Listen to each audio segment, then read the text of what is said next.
Okay, devotees, let us begin. Nama Om Vishnu Padaya Krishna Prestaya Bhutale Shrimati Bhakti Vedanta Swaminiti Namane Namaste Saraswati Deve Gauravani Pracharne Niravishesha Shunyavadi Paschyatyade Shatarne Sri Krishna Chaitanya Pramanityananda Sri Advaita Gadadha Shivas Adi Gaura Bhaktavrinda Hare Krishna, Krishna Krishna, Hare Hare, Hare Rama, Rama Rama, Hare Hare. Vanchakalpatarubhyascha kripa sindhubhya evacha. Patitanam pavanebhyo vaishnavebhyo namo namaha. Hare Krishna devotees. Yes, please take up your positions as always. Make yourselves comfortable. We are online already.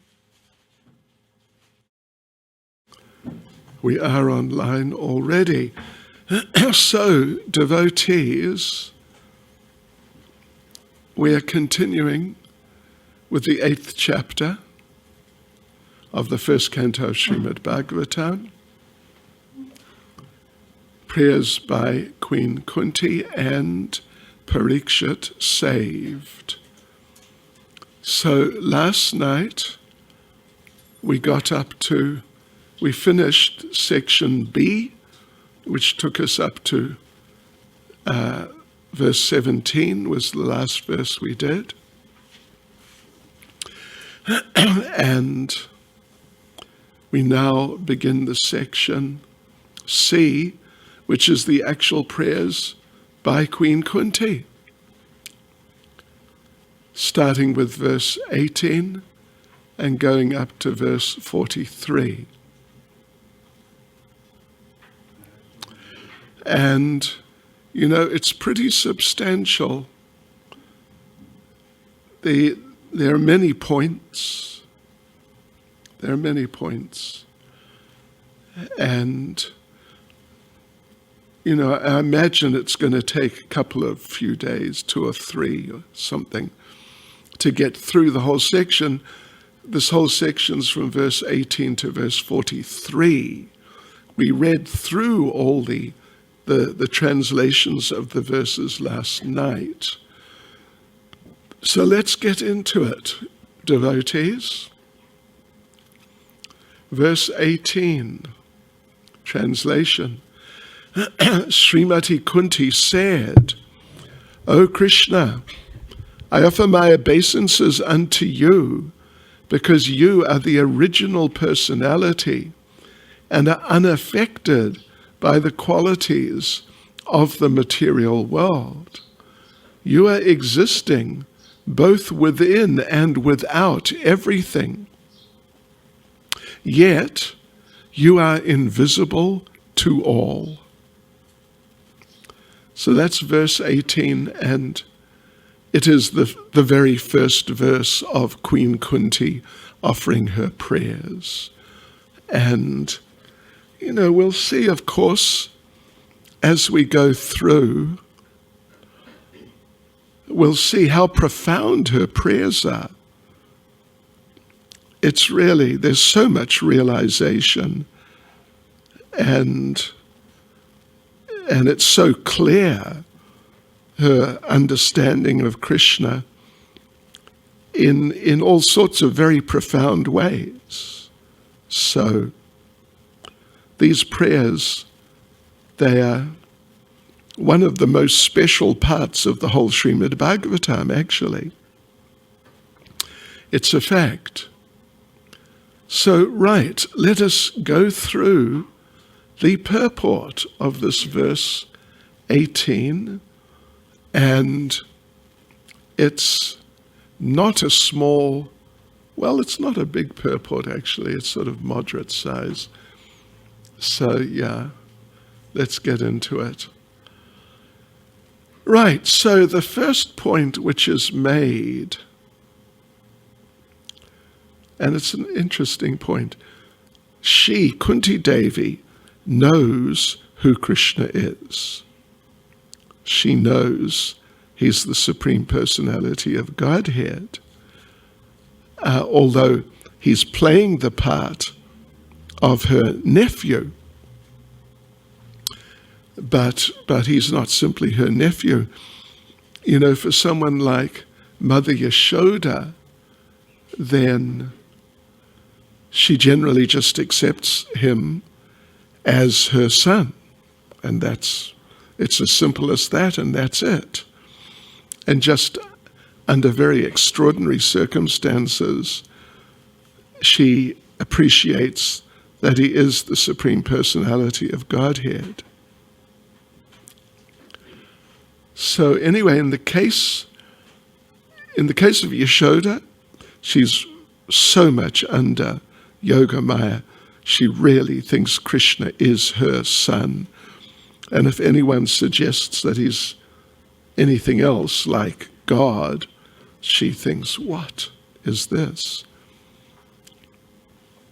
So, okay, Kunti, though, is different. She knows he's God, although playing the part of her nephew. So, therefore, as Prabhupada says, such an enlightened lady could not commit a mistake by offering obeisances unto her nephew. In terms of etiquettes, you just don't offer obeisances to someone who is as junior. I mean, anyone who's junior, but particularly someone who's as junior as to be a nephew, which is on the level of being a son. Yeah. So, anyway, she offers her obeisances. I offer my obeisances to you because you're the original Purusha. Yeah. So she's not so much seeing him as nephew, but more as the Supreme Lord. So there's a whole, Prabhupada gets into quite a philosophical discussion in the purport that all living entities are transcendental, of course. They're all eternal spirit souls. But unlike Krishna, who is, as she has said, original and unaffected by the qualities of the material world, the way Prabhupada puts it, is infallible. Yes, he is original and infallible, Krishna. But we, even though we're also transcendental, we are eternal living beings, but we're not on the same level as Krishna. And Prabhupada notes the very clear fact that we are apt to fall down under the clutches of material nature, but the Lord is never like that. So, of course, the fact is, devotees and friends, that we have fallen down. Oh my gosh. How I wish it had not happened, particularly to me, but particularly to any of us. But we really, it's catastrophic, actually. It's catastrophic.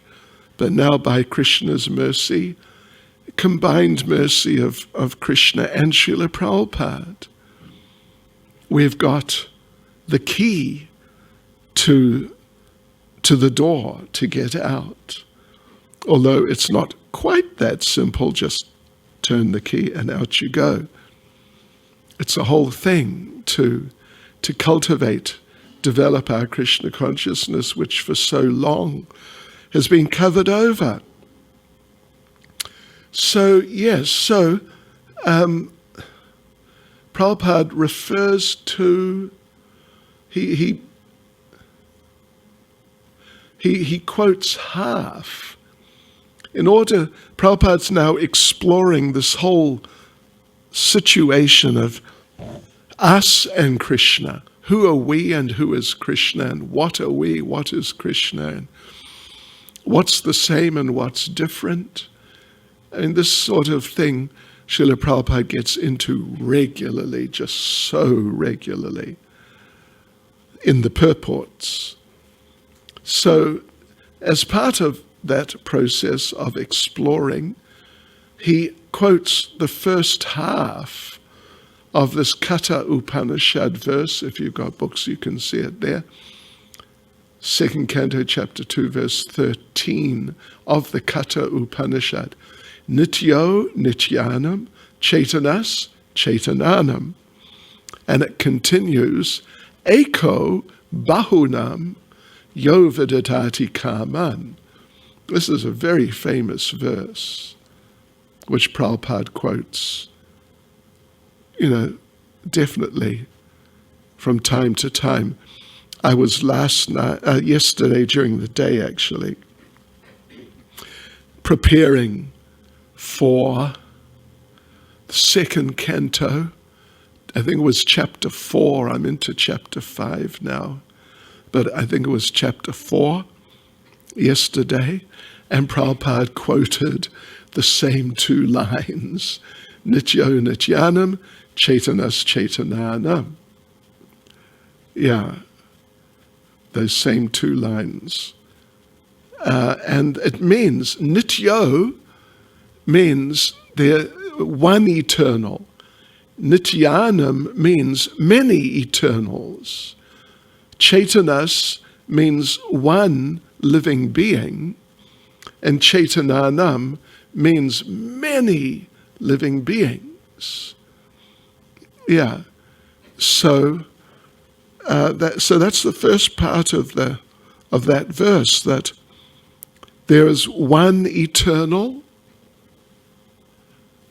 one category.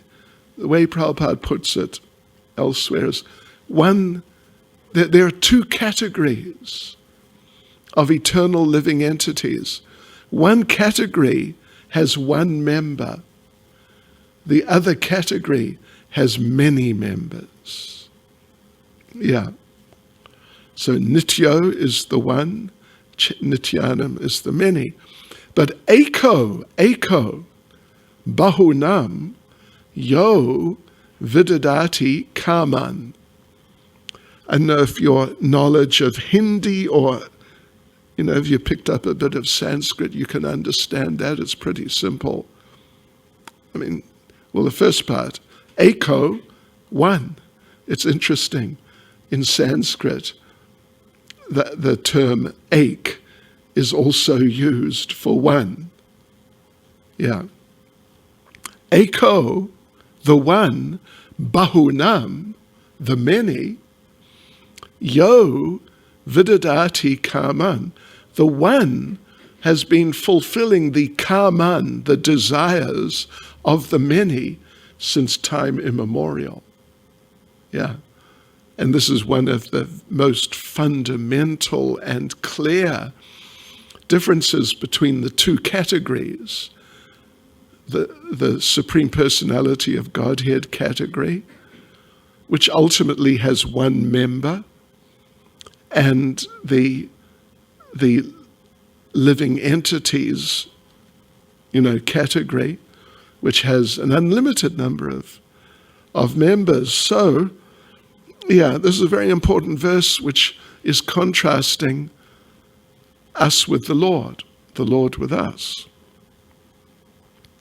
Yeah, so there are 2 categories of living entity. One category has one member, the other category has many, and the one has been fulfilling the desires of the many since time immemorial.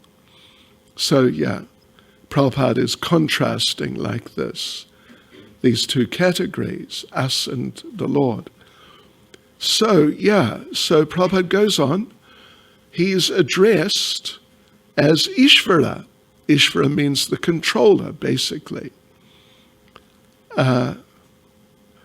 living entities like us, particularly demigods, but also us. We're to some extent controllers. You know, if your mother, Radharanath, you're controlling different aspects of the deity worship program for many years. Excuse me, don't mind me saying it. But it's true. So you're an Ishvara, or an Ishvari, a female controller.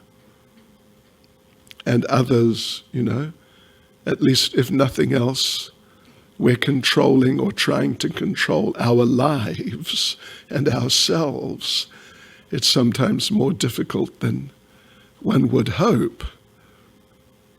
Yeah, so therefore, Krishna, he is Ishvara. He's not just Ishvara, but he's Param Ishvara, Prabhupada explains. The super soul, or just the supreme controller. And others in our category, we are small controllers. I mean, there are different degrees, but on the whole, compared to Krishna, relatively, we are quite small controllers, even at the best. We, of course, as pointed out in the 9th canto, in a purport, Srila Prabhupada says that the living entity, when the living entity first enters the material world, first falls down and enters the material world, Prabhupada says the first birth is as a Lord Brahma. So we have all been Lord Brahmas.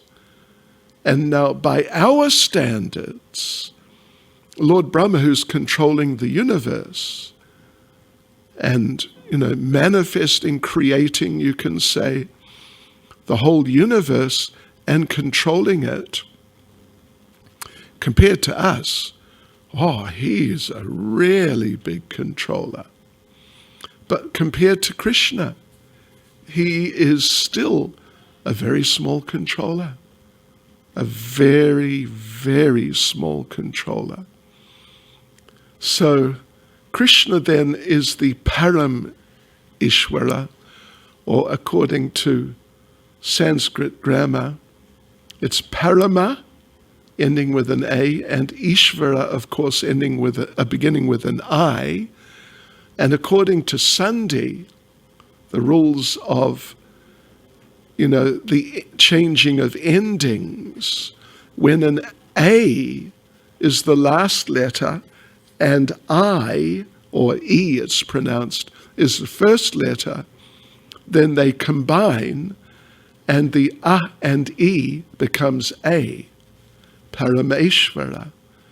Yeah, so he's Parameshvara, he's the super soul, within and without, as she said, but he's also just the supreme controller of everything.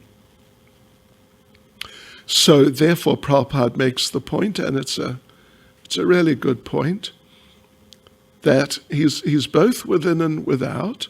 Although he was present before Kunti as a nephew, he was also within her at the same time. Yes, within her and everyone else. You remember last night we read about Uttara being protected, or Parikshit within the womb of Uttara being protected. He was already within the womb. It's not that he had to, you know, get in there somehow, because he's the super soul. He was already within the womb. But then he manifested as Krishna, not just super soul, but actually as Krishna himself from Vrindavan, within her womb, and protected Parikshit, but she didn't even notice it. She didn't feel like, whoa, something's going on down here. Whoa, what's happening? She just didn't know what was happening. Right. So he entered within the womb of Uttara to save her embryo. And so now Prabhupada makes the point, and again it's another interesting point towards the end of the purport. Kunti herself was puzzled about whether Sri Krishna is all-pervasive or localized. And Prabhupada makes the point, in fact, he's both. He's both.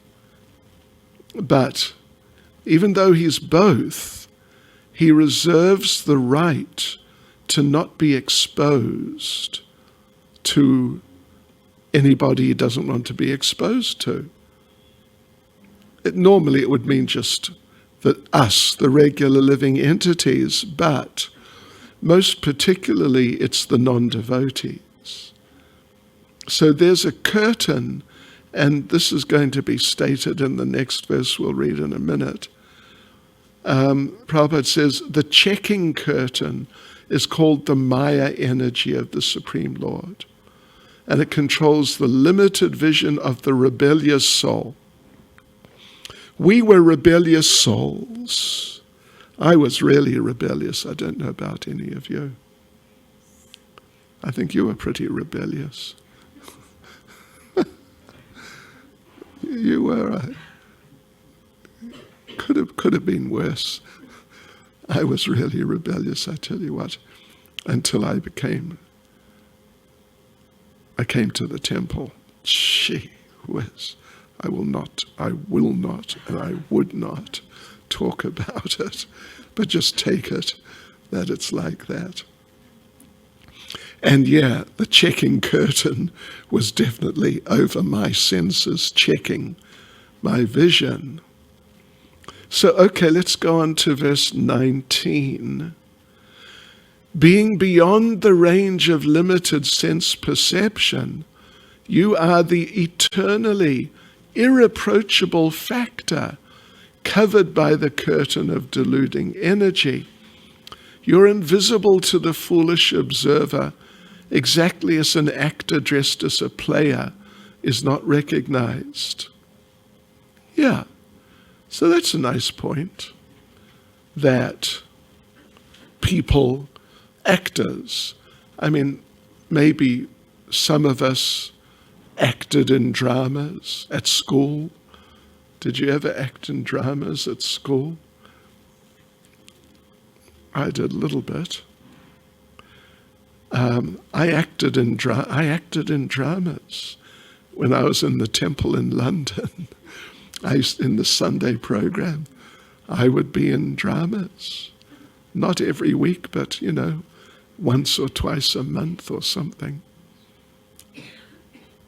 And I remember playing one of the demons, I forget who, but one of the demons who Krishna killed, and making myself up to look like, I put black stuff right around my eyes completely and sort of coming out.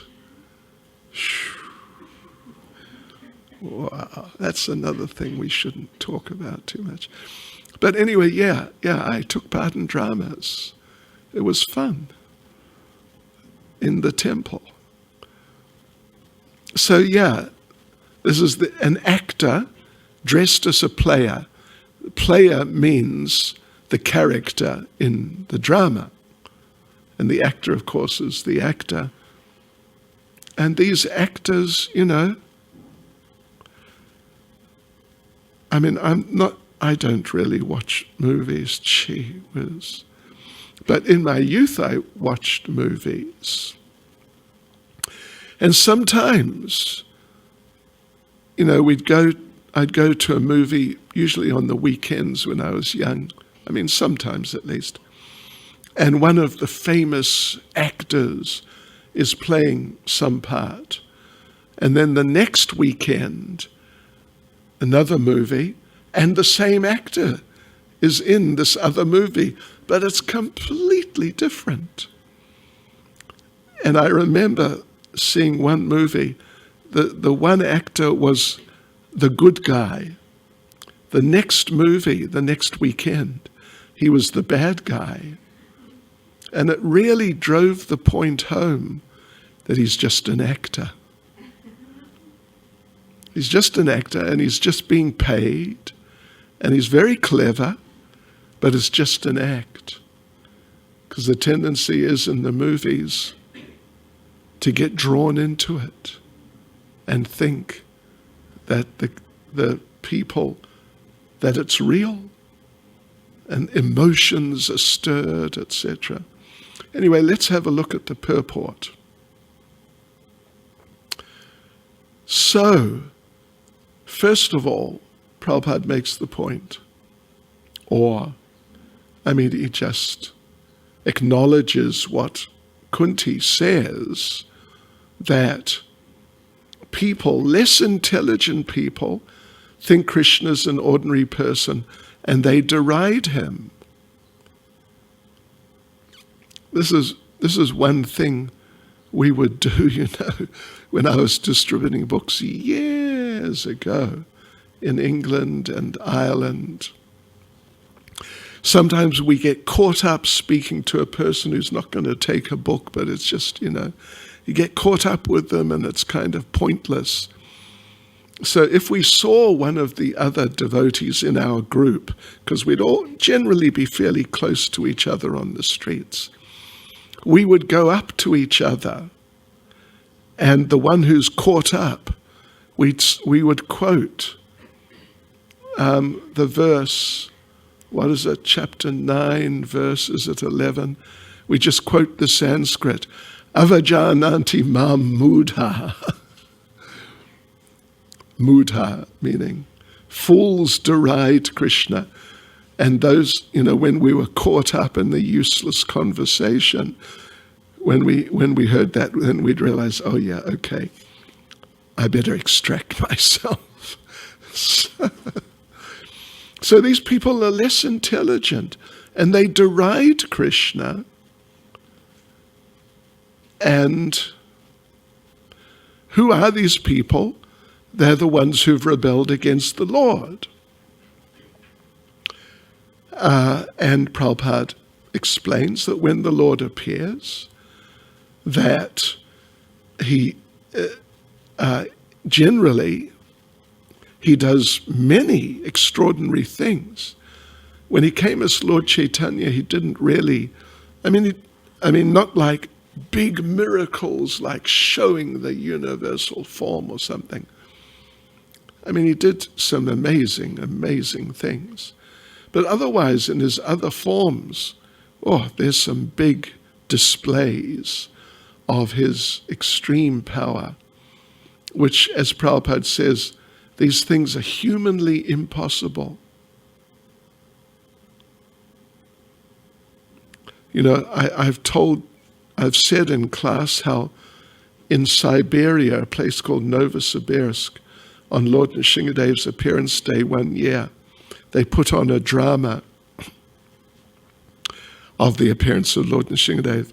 And one elderly lady, she's still alive, but she's an old lady, and she's older than me. She played, would you believe, devotees, can you believe it? She played Lord Nrsingadev, this old lady, kind of heavily built old lady, played Lord Nrsingadev. And Hiranyakashipu knocked the pillar down. The pillar was a pile of cardboard boxes. He knocked that over, and there was Lord Nrsingadev, immobile. And there's Hiranyakashipu looking at him with a sword in hand, expecting Nrsingadev to go for him, which he's meant to do. But she froze. And Hiranyakashipu's trying to wake her up, get her going. So Hiranyakashipu said, "What do you want?" She didn't move. "What do you want?" She didn't move. "What do you want?" She didn't move. And then he said, I know what you want. And he took her by the hand and led her over to the throne and sat her on the throne and then lay down across her lap. And then it started clicking and she started pulling out the intestines. Yes. So these things, I mean, the real things, they're humanly impossible. That was about the funniest thing I've seen in an ISKCON drama. Gosh, it was so funny. It was so funny. Right, okay. So Prabhupada mentions in the 10th canto, there's all sorts of descriptions of these types of things. Even from his first days as a child, he killed Putana. Then just a little later, he was only 7. He picked up Govardhan Hill, just as a boy picks up a frog's umbrella. I still haven't figured out exactly what's a frog's umbrella, unless it's a mushroom or something like that. But anyway, yeah. So he picked up Govardhan just like it was nothing, child's play. And he stood there for 7 days, 7 nights. So, these are some of those superhuman activities. They're described in the Bhagavatam, of course, but they're also described in different Puranas, itihasas. We come across this term itihasa from time to time in Prabhupada's books, in his purports. Itihasa means history. It's a historical narration. And it's distinguished from the Puranas are also historical narrations. What we're reading right now, it's historical. Queen Kunti and what happened with Ashvatthama, it's all historical. So, but the thing is, an itihasa, there are 2 itihasas, the classic historical Vedic literatures. One's Ramayana, the other is Mahabharata. And then the Puranas, like we've just said, they're also historical. But the difference is that the itihasas are just one, each book is just one story from beginning to end. Like Ramayana, it's just the story of Lord Ram. And there's sort of diversions from time to time, but they're all just part of this greater story, one story. Whereas in the Bhagavatam, you get all these, this king did that, and Krishna did something else, and Lord Balaram, but they're more like isolated incidents. Yeah. Somewhat isolated. Like Lord Nrsingadev. Well, what we're reading in the Bhagavatam in the mornings, it is, I think it's either 7 or maybe it's 8 chapters. And then that's the end of that story. And in the 6th canto, there's the story of Ajamil. It goes on, it's like 3 or 4 chapters or something like that. And then it finishes. And then there's just some other story. So this is the difference between the itihasas and the Puranas. So anyway, Prabhupada's talking about these things. And Prabhupada makes the point. Well, he keeps on making one point after the other.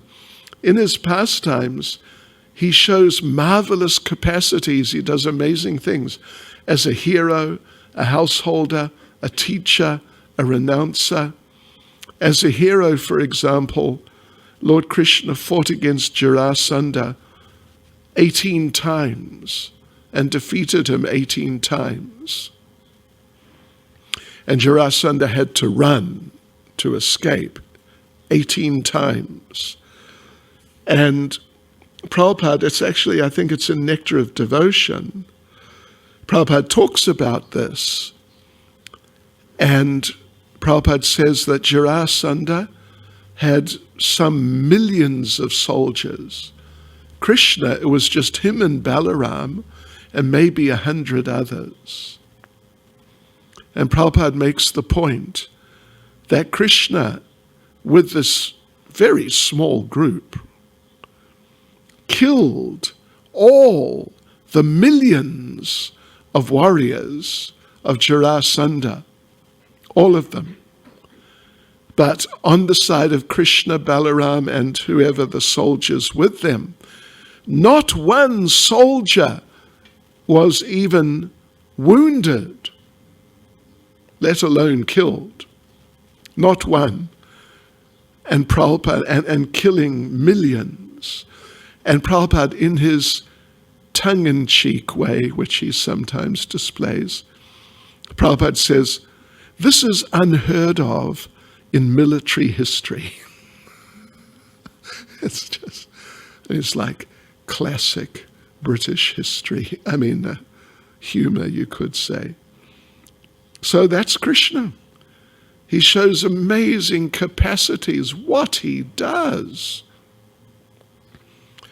And then Prabhupada goes on to make the very important point that despite there being all these people who question him and don't accept him, and, you know, there's no shortage of them. But Krishna has been accepted as the Supreme Lord by great authorities. Vyas, Devala, Asita, Narada, Madhva, Shankaracharya even. Ramanuja, Lord Chaitanya, Jiva Goswami, Vishwanath Chakravarti Thakur, Srila Bhakti Siddhanta, and many others. They accept Krishna as the Supreme Personality of Godhead, despite the fact that so many conditioned souls don't accept him. They reject him and criticize him, etc. So, yeah, Prabhupada says, and yet, despite all the Lord displaying so much and being accepted so much, Prabhupada writes, yet there's a class of men with demoniac mentality who are always reluctant to accept the Lord as the supreme absolute truth. Yeah. And he says it's partially due to their poor fund of knowledge, they just don't know about these things, and partially due to their stubborn obstinacy. Prabhupada tells the story, I'm sure some of you are aware of it. Two men are arguing about something that the best way to sort of cut or smash or sort of divide up something is either you just hit it with some rock or something hard and just break it up like that, or you get some sort of scissors or something and you cut it up. So these two men, one, he had his sort of symbol was the rock, like that. And the other one was a pair of scissors like this. And Prabhupada says they had an argument. And the end, the wager was, whoever's wrong has to drown themselves, commit suicide. So the scissors man, somehow or other, he ended up being wrong. And he drowned himself. But as he was drowning, as he was going under, his hand came up and went like that. And then he drowned. How's that? Obstinacy, extreme obstinacy. And yeah, I remember actually quite a number of years ago. We did a preaching program in the school, which is just on top of the hill here. It's like a high school. So we're preaching, and we talked about the Big Bang Theory, how we don't accept it. And I was actually presenting, and I said, their theory, the Big Bang Theory, is that there was some big bang, a big explosion. And then the result, what came out of that, just spontaneously, with nobody coming in and adjusting anything, it just ended up like that on the basis of the explosion, was the reality which we know, which doesn't make a lot of sense. That some, like cities, for example, have come about just directly as the result of an explosion, with no people coming in and putting the city together. I mean, it seems like a pretty obvious point. So I was telling them that, the experiment has already been done. Atomic bombs and all different sorts of bombs dropped on different cities, like Germany. At the end of the Second World War, the Allies bombed certain of the cities of Germany until there was just nothing left. Everything was flat. And I mentioned yesterday about Hiroshima. So the experiment has been done of big bangs, blowing things to pieces, and the only way as a result that you get something nice coming like a city is if intelligent people come along and put it together. Otherwise, it just remains a wasteland. So there was this one boy. He was into the Big Bang Theory. And we tried to make it as clear as we could. And at the end, we asked him, so do you accept now that the Big Bang doesn't make good sense, and it's not a very good idea to accept that that's how creation occurred? Do you accept that? He said, no. I still think it was the Big Bang. And that's obstinacy. It's a prejudice. It's a prejudice. He's prejudged the situation. So anyway, due to their poor fund of knowledge, and partially due to their stubborn obstinacy, they're not able to understand Krishna or recognize Krishna, and they think either he's some historic personality who's been blown out of proportion, or possibly he's like some magician, a mystic, or maybe he's just mythological. There never was a Krishna. It's just made up. So these people, Prabhupada then goes on and includes the scientists. But he makes the point that actually Krishna is adhokshaja. He's beyond the range of our senses. So Kunti accepts that deficiency, and she says, you're beyond the range of our senses. But the people in general, so many of them at least, they can't understand things like that. So Prabhupada makes the interesting point towards the end of the purport, but not quite at the end. For less intelligent men, there must be such things as temples, mosques, or churches, so they may begin to recognize the authority of the Lord and hear about him from authorities in such holy places. This is beginning. Some sadhu sangha. Get some sadhu sangha in some special place which is specially designed to facilitate all these things, a temple. So then people may start. This is essential for the less intelligent.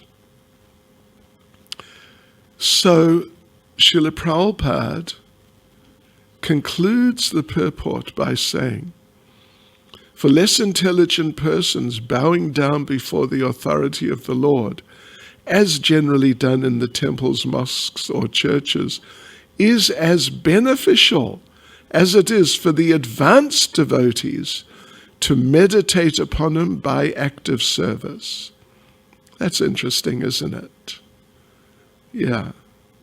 For the real neophytes, just to bow down before the Lord is as beneficial for them as, some deep service is for the advanced devotees. And Srila Jiva Goswami makes a comment. He's speaking as if he's speaking to Krishna. You are not seen. The cause is the covering of Maya. And being beyond the senses of the ignorant, he cannot be seen by the unqualified, even if he is in front of them.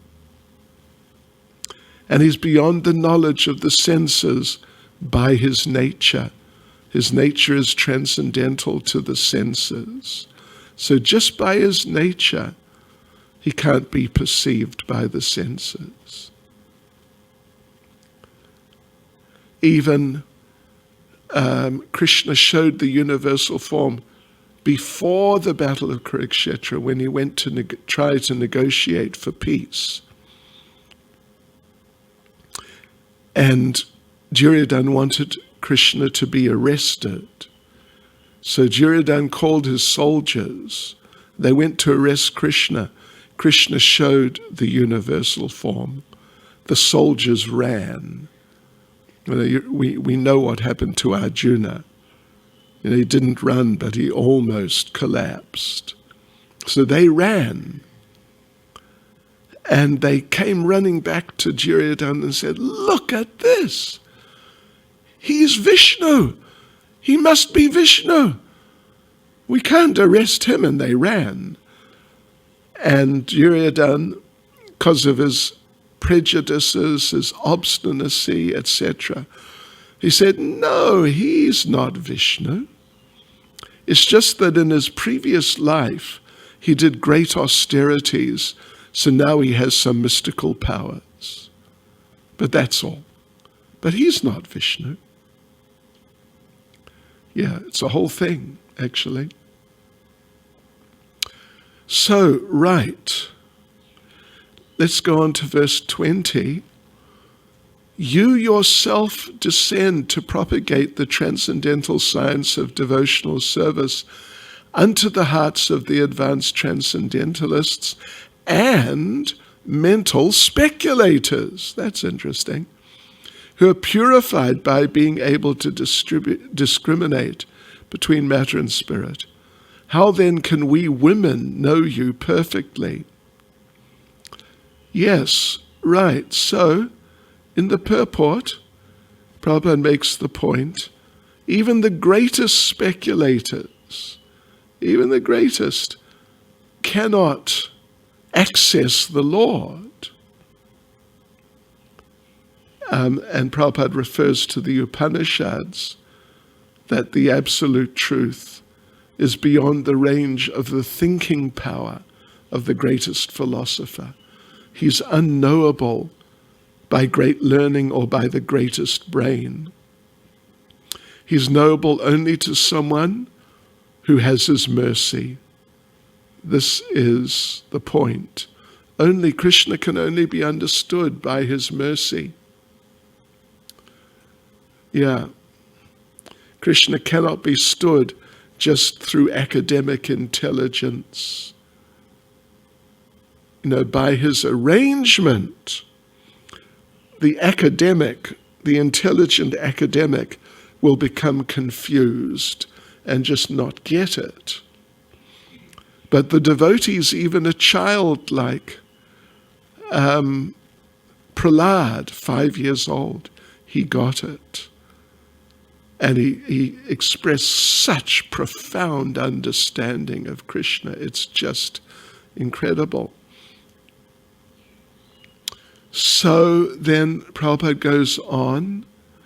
Women, Prabhupada says, they don't speculate so much like philosophers, philosophical speculation. I mean, of course, you get some who do, but maybe most of them don't.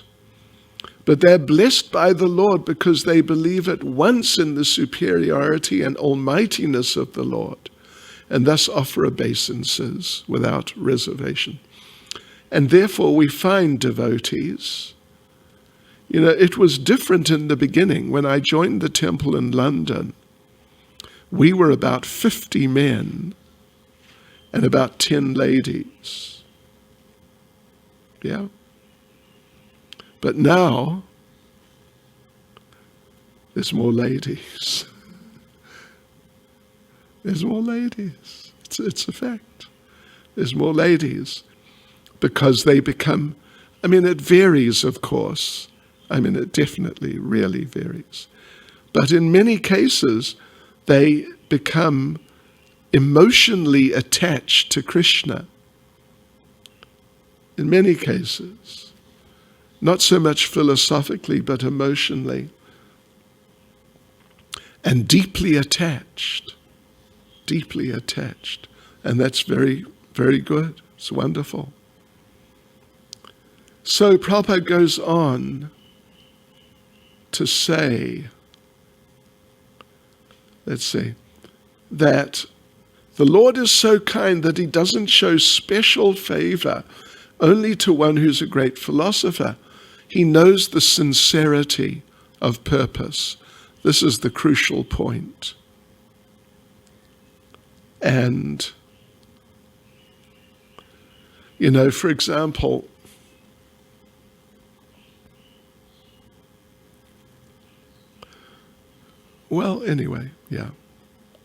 he knows the sincerity, a person's sincerity, and he reciprocates with that. So as Prabhupada says, for this reason only, women generally assemble in great number in any sort of religious function. It appears that the ladies are more interested than the men. Yeah, in many cases it's like that. The simplicity of acceptance of the Lord's authority is more effective than showy, insincere religious fervor. Let us continue. Verse 21. This is a famous verse. Let me therefore offer my respectful obeisances unto the Lord, who has become the son of Vasudeva, the pleasure of Devaki, the boy of Nanda, and the other cowherd men of Vrindavan, and the enlivener of the cows and the senses. Yeah. So that's Krishna. That is Krishna. And Kunti is offering her obeisances. So Prabhupada in the purport, continuing on that point, which we touched on just at the end, more or less, just now, of the previous purport, Prabhupada makes the point that the Lord, being unapproachable in these ways, but out of his unbounded, causeless mercy, descends on the earth as he is, to show his special mercy upon the unalloyed devotees and to diminish the upsurges of the demoniac persons.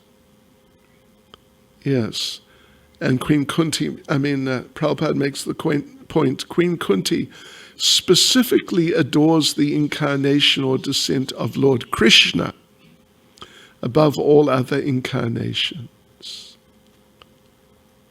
Because in this particular incarnation, he's more approachable.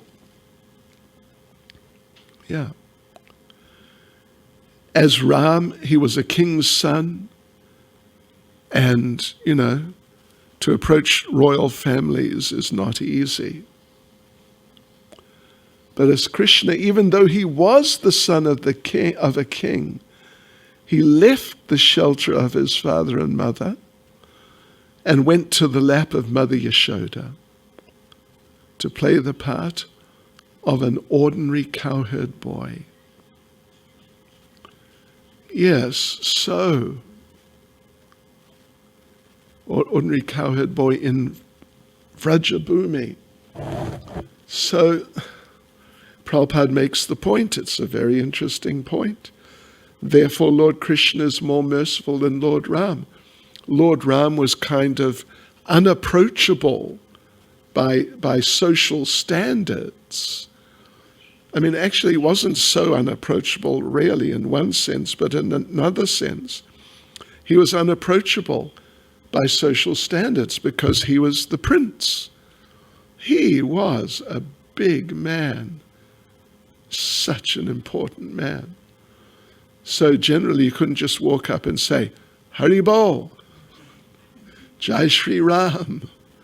You couldn't do that because he'd have his security around him and all of that sort of thing.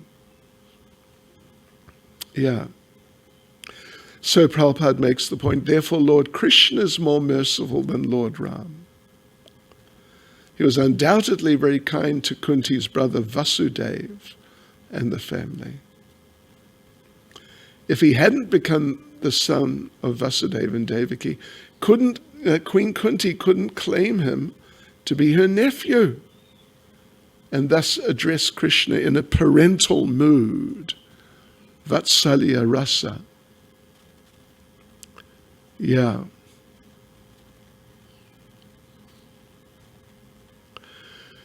So, but even though she had some consciousness of Krishna as her nephew, some consciousness was there to some degree from time to time. But Nanda and Yashoda were more fortunate because they relished the Lord's childhood pastimes as exhibited at Vrajabhumi, replicas of his eternal pastimes in Goloka Vrindavan. So Lord Chaitanya, getting towards the end of this purport, Lord Chaitanya confirmed no one is as fortunate as the residents of Vrajabhumi, and especially the gopis. Yes. So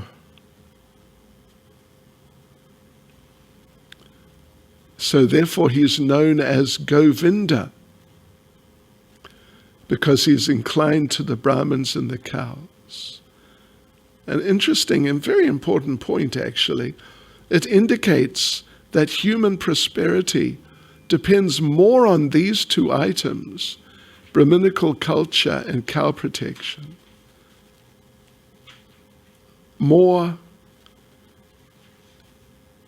Human prosperity depends more on Brahminical culture and cow protection. And when they're lacking, Krishna is never satisfied. We have very little cow protection going on in South Africa. We should really get some more together. It's a fact. Okay, devotees, let us continue. We've still got 15 minutes. Verse 22. And this is another nice verse. These verses of Queen Kunti, they're really beautiful.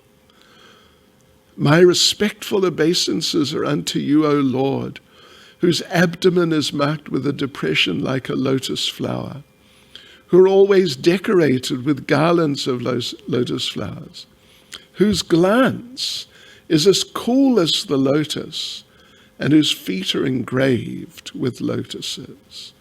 It's amazing. So beautiful. So these are markings. Prabhupada in the purport makes the point that the Lord is distinguished from the jivas by bodily markings. Yeah, he has bodily markings on the bottoms of his feet. What is it? A club, the disc, a fish maybe, and different things. And Radharani does too. We don't. You got any markings on the bottoms of your feet? Nothing specific?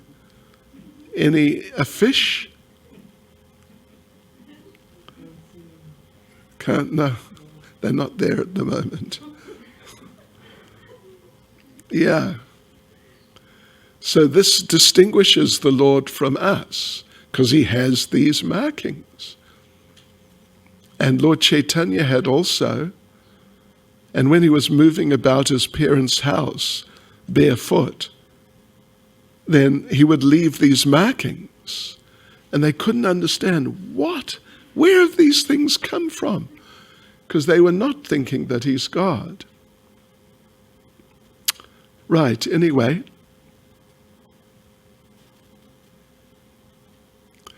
So the Lord is distinguished from the jivas by bodily markings. Kunti said in the last verse, she feels unqualified to see the Lord because she's a woman.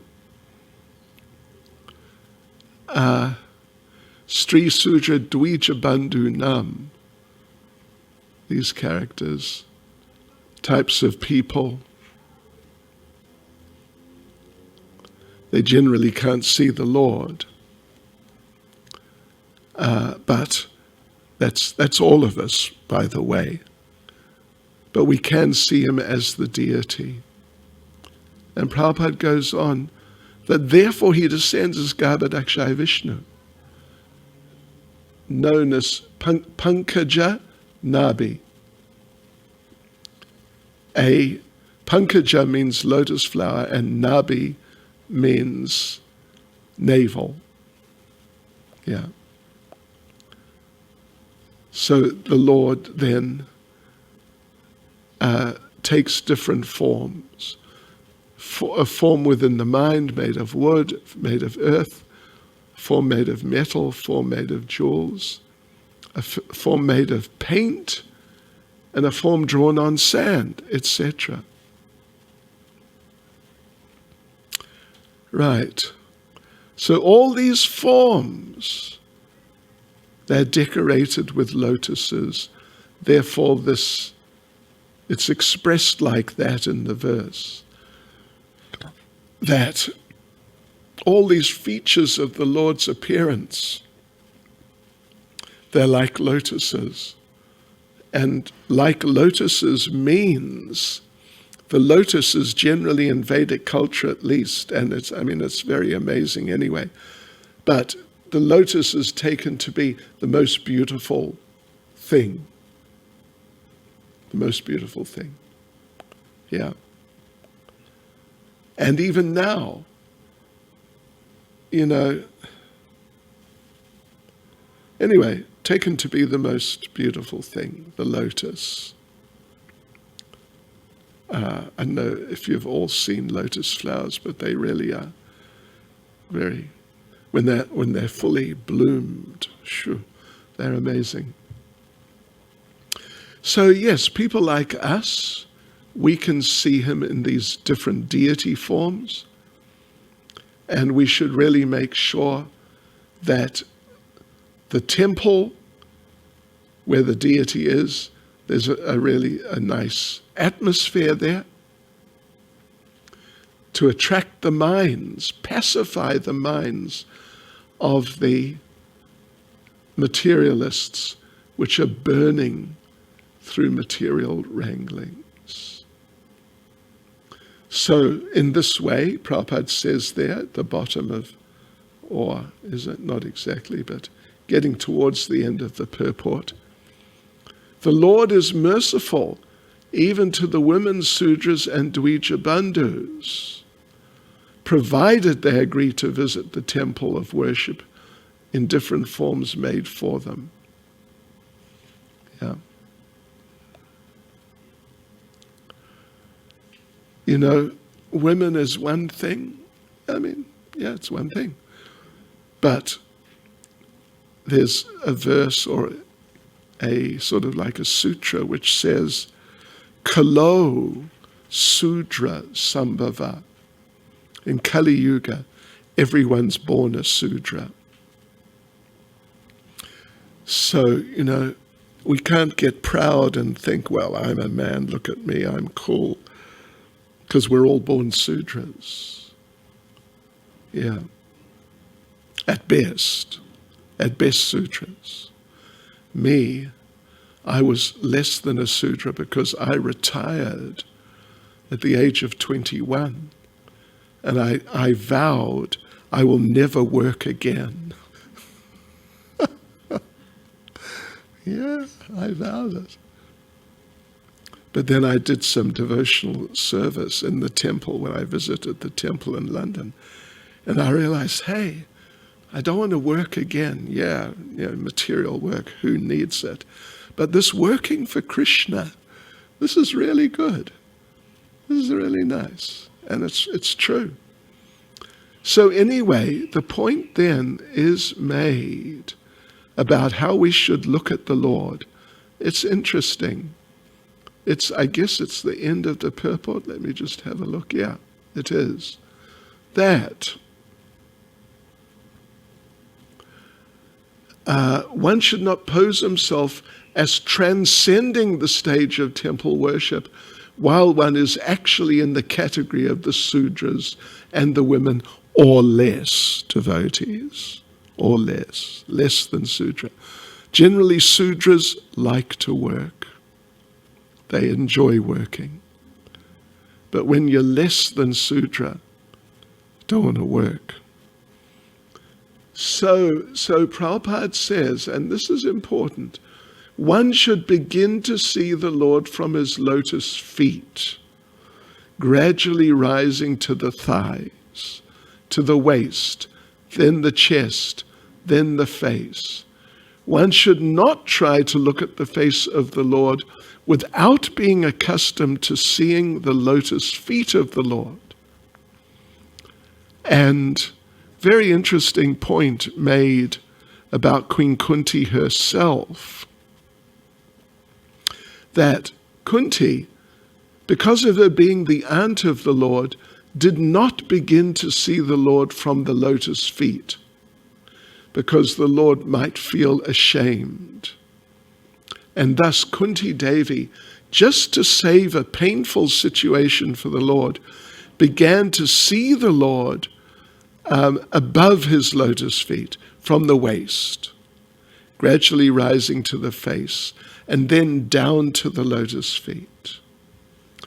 And Prabhupada says, in the round, everything there is in order.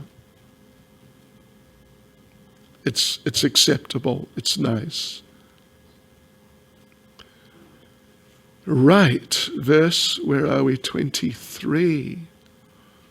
O Rishikesh, master of the senses and Lord of lords, you have released your mother Devaki, who was long imprisoned and distressed by the envious King Kamsa, and me and my children, from a series of constant dangers. So yeah, this is Krishna. This is Kunti speaking. She's the mother of the Pandavas. So she was with them when they went through all the different things, the incredible, not just harassment, but attempts on the lives of different of them. She was there. But Krishna delivered them from all those things. And some of those things are going to be mentioned in verse 24 if we get there. So, yeah. Let's just have a quick look here. So Devaki was put in prison along with Vasudeva because Kamsa was afraid of being killed by her 8th son. And he killed all the sons, first 7, well not 7, 6. Then Lord Balaram, he transferred himself to the womb of Rohini. Otherwise he killed all the first 6 of her sons. But Krishna escaped being killed because he was transferred to the house of Nanda Maharaj, who's his foster father. So anyway, and Prabhupada goes on to talk about different devotees who are saved in different situations. But the first 6 sons of Vasudeva and Devaki were not saved. They were killed. Yes. So therefore it said, listen to this, from the purport. Kunti Devi was shown far more favor because Lord Krishna did not save the other children of Devaki, whereas he saved the children of Kunti Devi, the Pandavas. This was done because Devaki's husband Vasudeva was living, whereas Kunti Devi was a widow, and there was none to help her except Krishna. The conclusion is that Krishna endows more favor to a devotee who's in greater dangers. Sometimes he puts his pure devotees in such dangers because in that condition of helplessness, the devotee becomes more attached to the Lord. The more the attachment is there for the Lord, the more success is there for the devotee. Then in 24, she mentions some of those dangers that Krishna saved them from. My dear Krishna, your lordship has protected us from a poison cake, from a great fire, from cannibals, from the vicious assembly, from sufferings during our exile in the forest, and from the battle where great generals fought, means the battle of Kurukshetra. And now you've saved us from the weapon of Ashvatthama. And don't forget, this is Kunti speaking. Yeah.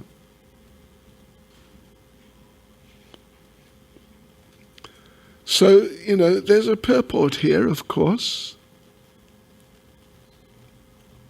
that there's this list of dangers that Kunti and her children faced, put into difficulty by Duryodhana in different ways.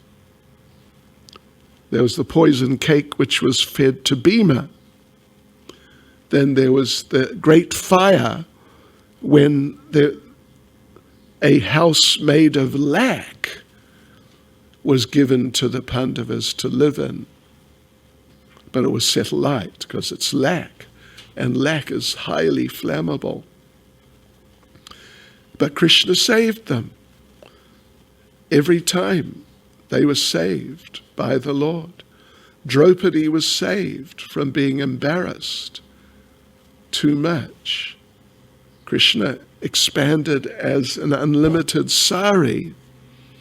So all these different situations, we don't need to note every single one, but there's so many situations where they were in great danger, the Pandavas, and Kunti was with them as their mother, and Draupadi as the wife, but Krishna saved them. And Prabhupada concludes the purport by saying, the conclusion is that Krishna endows more favor to a devotee who's in greater dangers.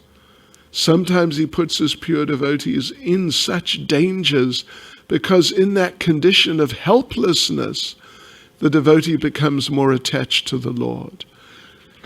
The more the attachment is there for the Lord, the more success is there for the devotee. Wait a minute. That's the wrong purport. That's 23, excuse me. Anyway, yeah, that was the purport from the purport of 23. So we will continue, devotees, tomorrow night by internet with verse 25, which is amazing verse. Hare Krishna. Srila Prabhupada ki jai.